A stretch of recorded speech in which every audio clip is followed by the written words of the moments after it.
So if you had any advice to any actors just starting out, what would it be? You've been doing this for so long. What would be your advice?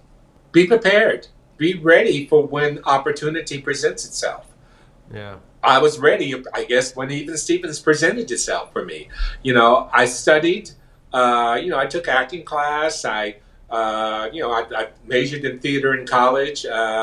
And I took my craft seriously, and I also tried to be as professional as possible. So then, when you do get those jobs, you want to be as professional on set. So because you never know where the next job opportunity is going to present itself, and who can be in that position to want to hire you. I know with some of the younger actors on Gilmore Girls, when I was coaching them, one of the actors who remain nameless, but he's gone on to do really great things. But at the time, he was a little kind of full of himself, and he was giving me kind of a hard time because he didn't want to do the lines word perfect. He was like, "Well, why should I have to do it?" And I said, "Because you took the job."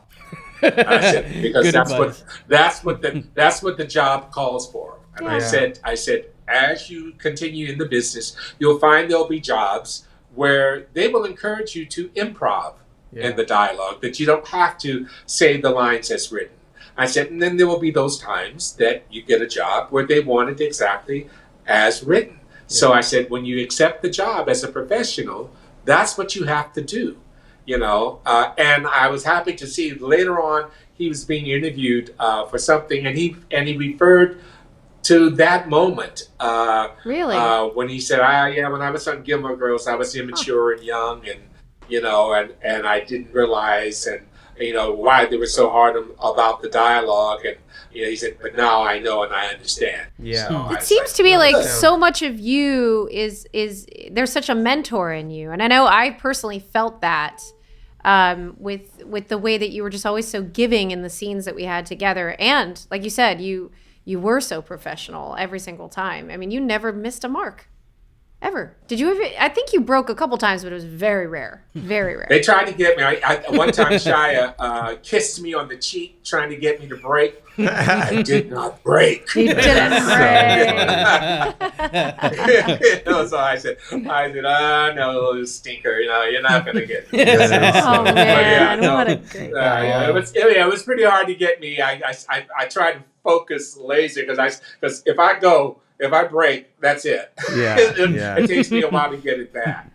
So I love those moments though. But, I love when actors break and you kind of it really is. I mean, it's fun. When it happens, but sometimes you kind of, especially from my theater training. Yep. It's like you don't want to break on theater because sometimes your mind will leave you, and it's well, what's the line? You go on autopilot on.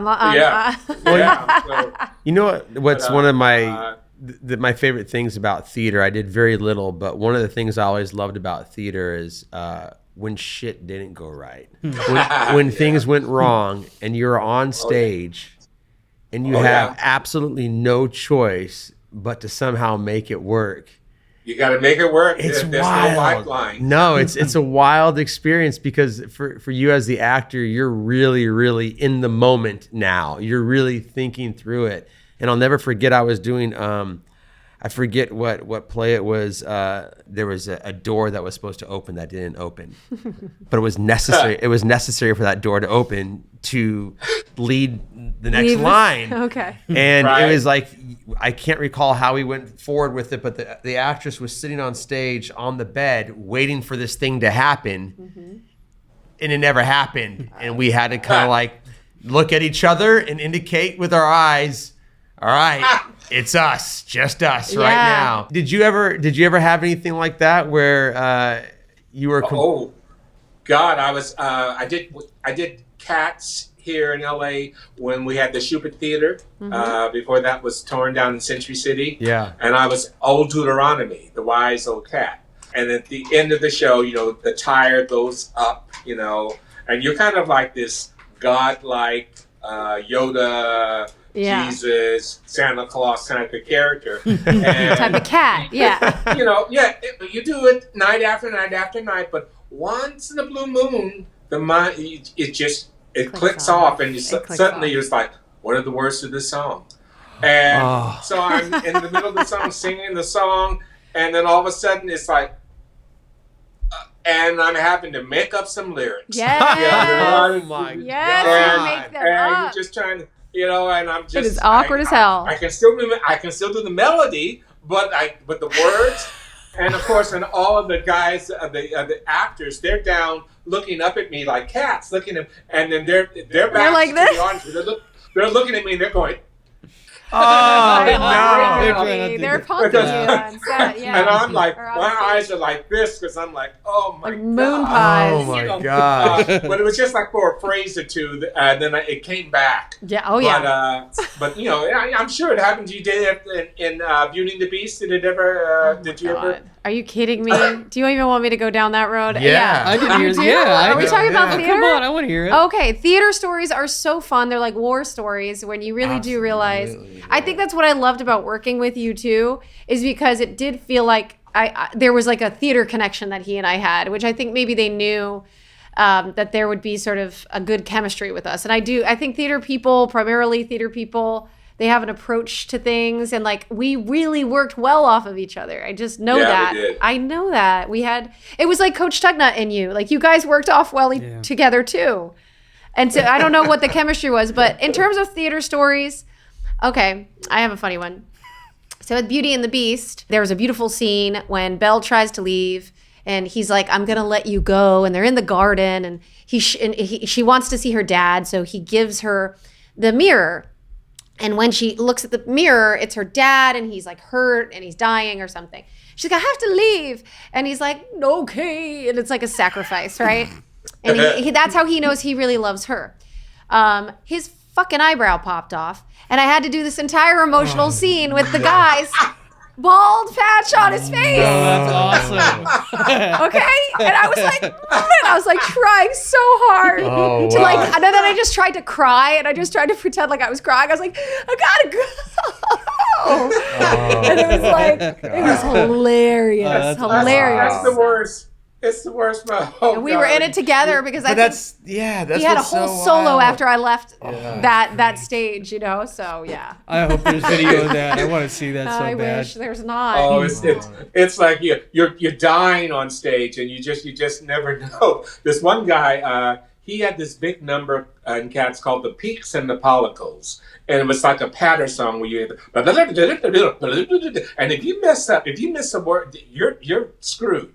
And I had to, I'm sitting there all benevolent, just like, because they're kind of making fun of dogs. And so but his mind, he lost the lyric, and he just and he couldn't get back in there. And literally he was going, he was doing gibberish. And again, all of the other cats, they were like in deep Martha Graham contractions. Laughing man. so hard. And then when he leaves the stage, then everyone looks at me, and I have this line that I have to sing out, and I was like, I was laughing so hard, and I couldn't get the line out. Wow. And it was just like I had to talk it.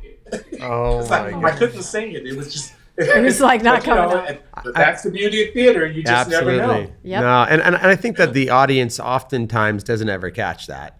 Yeah, that's true. No. And when they do catch it, I actually think that they appreciate love it. They Yeah, love because it, that's yeah. why you go to No, theater. it's fun. It's like a little inside joke. Yeah, you go to theater to So- see those things happen, and you almost kind of marvel in the fact that the actors can. Live theater. Yeah, they could. It's a live theater, everybody. Survive it, man. I really want to what it work with is. you again, George. I just love you so much. And I can see why everyone loves him. Aw. I mean, he's Yeah. just such a bright light. And we all obviously have impacted all of our lives.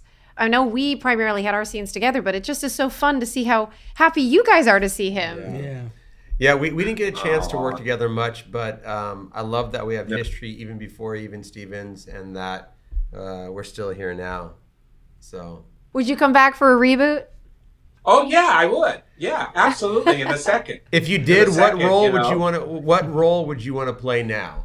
What would Wexler's? Other than Principal Wexler? Yeah, I mean, well, because Wexler's got to grow up and change too, like the rest of us. He's saying, where would Wexler be now? Yeah, what would Wexler be doing now if you came back?